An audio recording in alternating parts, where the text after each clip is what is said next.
Video చివరిలో మీకు screen షాట్‌తో చూపిస్తాను.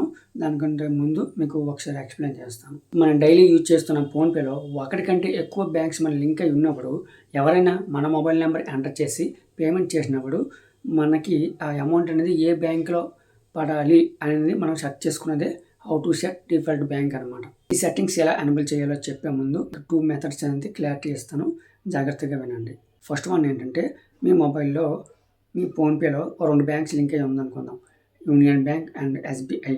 ఓకే. మీరిప్పుడు యూనియన్ బ్యాంక్‌కి డిఫాల్ట్ బ్యాంక్ పెట్టుకుంటే ఎవరైనా మీ మొబైల్ నెంబర్‌కి ఎంటర్ చేసి పేమెంట్ చేస్తే యూనియన్ బ్యాంక్‌లో పడుతుంది. ఒకవేళ మీరు నెక్స్ట్ ఎస్‌బీఐకి డిఫాల్ట్ బ్యాంక్ పెట్టుకుంటే ఎవరైనా మీ మొబైల్ నెంబర్ ఎంటర్ చేసి పేమెంట్ చేస్తే ఆ ఎస్‌బీఐ అకౌంట్‌లోకి పడుతుంది. ఇది ఒక మెథడ్. ఇప్పుడు స్క్రీన్ షాట్ వీడియోలో క్లియర్‌గా చెప్తాను. వీడియోని లాస్ట్ వరకు చూడండి. కోసం మీరు ఫస్ట్ ఫోన్‌పే ఓపెన్ చేయండి. ఓపెన్ చేసిన వెంటనే ఫోన్‌పేలో లెఫ్ట్ సైడ్ పైన మీకు ఐకాన్ ఉంటుంది. లేదంటే మీ ఫోటో ఉంటుంది. దానిపై క్లిక్ చేయండి. సో ఇది ప్రొఫైల్ అనమాట. ఇక్కడ మీరు కింద ఇక్కడ చూడండి మేనేజ్ పేమెంట్స్ అని ఒక ఆప్షన్ ఉంది. ఇక్కడ బ్లూ కలర్ కనిపిస్తుంది కదా! దాని మీద క్లిక్ చేయండి. క్లిక్ చేసిన వెంటనే మీరు ఇక్కడ డౌన్ స్క్రోల్ చేస్తే మీకు ఇక్కడ చూడండి బ్యాంక్ అకౌంట్స్ అనే ఆప్షన్ ఉంది కదా! దానిపై క్లిక్ చేయండి. దీన్ని సెలెక్ట్ చేసుకోవాలన్నమాట. దీంట్లో మీ మొబైల్‌లో ఫోన్‌పేలో ఇప్పటివరకు ఎన్ని బ్యాంక్స్ లింక్ చేశారో అన్నీ అక్కడ కనిపిస్తుంది. సో ఇక్కడ మీరు చూసినట్టుకుంటే పైన ఐసిఐసిఐ బ్యాంక్ ఉంది కదా! అక్కడ ప్రైమరీ అని ఒక ఆప్షన్ ఉంది. అంటే నాకు ఎవరైనా నా మొబైల్ నెంబర్‌తో పేమెంట్ చేస్తే నాకు ఆ బ్యాంక్‌లోనే పడుతుందన్నమాట. నా మొబైల్ నెంబర్ ఎంటర్ చేసి పేమెంట్ చేస్తే. ఇందాక నేను చెప్పిన ఫస్ట్ మెథడ్ ప్రకారం. ఇప్పుడు నేను దాన్ని యూనియన్ బ్యాంక్‌కి చేంజ్ చేయాలనుకుంటా. బ్యాంక్‌ని క్లిక్ చేయండి. క్లిక్ చేసిన వెంటనే మీకు ఇక్కడ చూడండి సెట్ యాజ్ ప్రైమరీ అని ఉంది కదా! దీనిపై క్లిక్ చేయాలి. ఓకే. నేను కన్ఫర్మ్‌పై క్లిక్ చేసిన వెంటనే మీకు ఇక్కడ చూడండి దానికి ఒక గ్రీన్ కలర్ టిక్ వస్తుంది. సో ఆ గ్రీన్ కలర్ టిక్ వచ్చిందంటే నేను బ్యాక్ ఒకసారి వెళ్తాను. ఇక్కడ చూడండి అది టాప్‌లోకి వచ్చింది. అలానే దానికి ప్రైమరీ ఒక ఆప్షన్ వచ్చింది. ఇప్పుడు ఐసిఐసిఐ బ్యాంక్‌కి ప్రైమరీ అనే ఆప్షన్ పోయింది. అంటే ఇక్కడ నుంచి నాకు ఎవరు పేమెంట్ చేసినా డైరెక్ట్‌గా యూనియన్ బ్యాంక్‌లో అమౌంట్ పడుతుంది. ఇలా నేను ప్రతి బ్యాంక్‌కి ఎప్పుడైనా ఎన్నిసార్లు అయినా చేంజ్ చేసుకోవచ్చు. ఎటువంటి లిమిట్ అనేది లేదు. సో ఎస్‌బీఐకి పెట్టుకోవచ్చు. ఐసిఐసిఐ బ్యాంక్‌కి పెట్టుకోవచ్చు. అలానే ఎన్నిసార్లు అయినా మనం చేంజ్ చేసుకోవచ్చు. మన మొబైల్ నెంబర్ ఎంటర్ చేసిన వెంటనే వాళ్ళకి మన నేమ్ నార్మల్‌గా కనిపిస్తుంది. ఆ అమౌంట్ అనేది ఈ ప్రైమరీ బ్యాంక్ అకౌంట్‌లో పడుతుంది. ఇది మీకు చాలా యూజ్‌ఫుల్. సెకండ్ మెథడ్ ఏంటంటే సపోజ్ మీరు ఎన్నిసార్లు యూనియన్ బ్యాంక్ నుండి ఎస్‌బీఐకి, ఎస్‌బీఐ నుండి యూనియన్ బ్యాంక్‌కి ఎగ్జాంపుల్‌గా బ్యాంక్స్ చెప్తున్నాను. మీకు ఏ బ్యాంక్ అని ఉండొచ్చు. ఓకే. 2 బ్యాంక్స్‌కి ఎప్పటికప్పుడు మీరు డిఫాల్ట్ బ్యాంక్ చేంజ్ చేసినప్పటికీ ఎవరైనా ఒక పర్సన్ మీకు ప్రతిసారి ఒక పర్టిక్యులర్ బ్యాంక్‌లోనే పడాలి అని అనుకున్నప్పుడు మీరు అదే ఫోన్‌పేలో యూపీఐ ఐడీ అని ఉంటుంది. ప్రతి బ్యాంక్‌కి డిఫాల్ట్‌గా ఉంటుంది. సపోజ్ నేను ఎస్‌బీఐ యొక్క యూపీఐ ఐడీని కాపీ చేసి వాట్సాప్‌లో ఒక పర్సన్‌కి సెండ్ చేశాననుకోండి.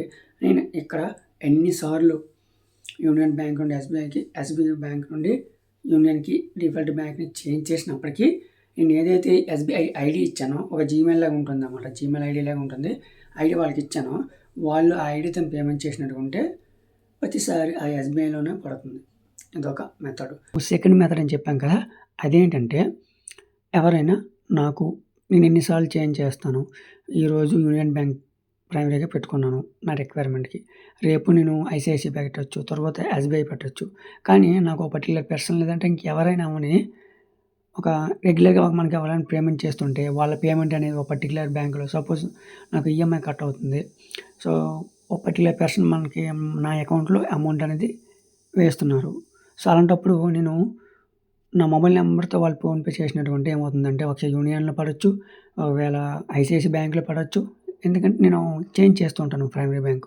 సో అలాంటప్పుడు మనం ఏం చేయాలంటే సో నాకు ఆ ఈఎంఐ అనేది ఐసిఐసిఐ బ్యాంక్ నుంచి కట్ అవుతుంది అని అనుకుంటే సో ఆ బ్యాంక్‌ని సెలెక్ట్ చేస్తాను. సెలెక్ట్ చేసినట్టుకుంటే ఇక్కడ చూడండి కిందకి స్క్రోల్ చేసినట్టుకుంటే మీకు ఇక్కడ యూపీఐ ఐడీస్ అని ఉంటుంది కదా! సో దాన్ని ఒకటి మీరు సెలెక్ట్ చేసుకోండి. సో దాన్ని సెలెక్ట్ చేసుకొని మీకు వాళ్ళకి వాట్సాప్ చేసినట్టుకుంటే వాళ్ళు ప్రతిసారి మీకు ఆ ఐడీతో జీమెయిల్ అడ్రస్ లాగా ఉంటుంది. సో ఆ ఐడీతో వాళ్ళు మీకు పేమెంట్ చేస్తే ప్రతిసారి మీకు ఆ బ్యాంక్‌లోనే పడుతుందన్నమాట. ఆ ఐడీని కాపీ చేసి వాళ్ళకి ఇచ్చేయండి సరిపోతుంది. ఓకే.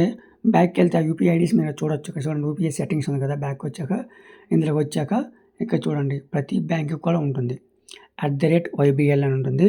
అందులో మనకి చాలా బ్యాంక్స్ ఉంటాయి. ఇవన్నీ కూడా మీరు ఇచ్చుకోవచ్చు.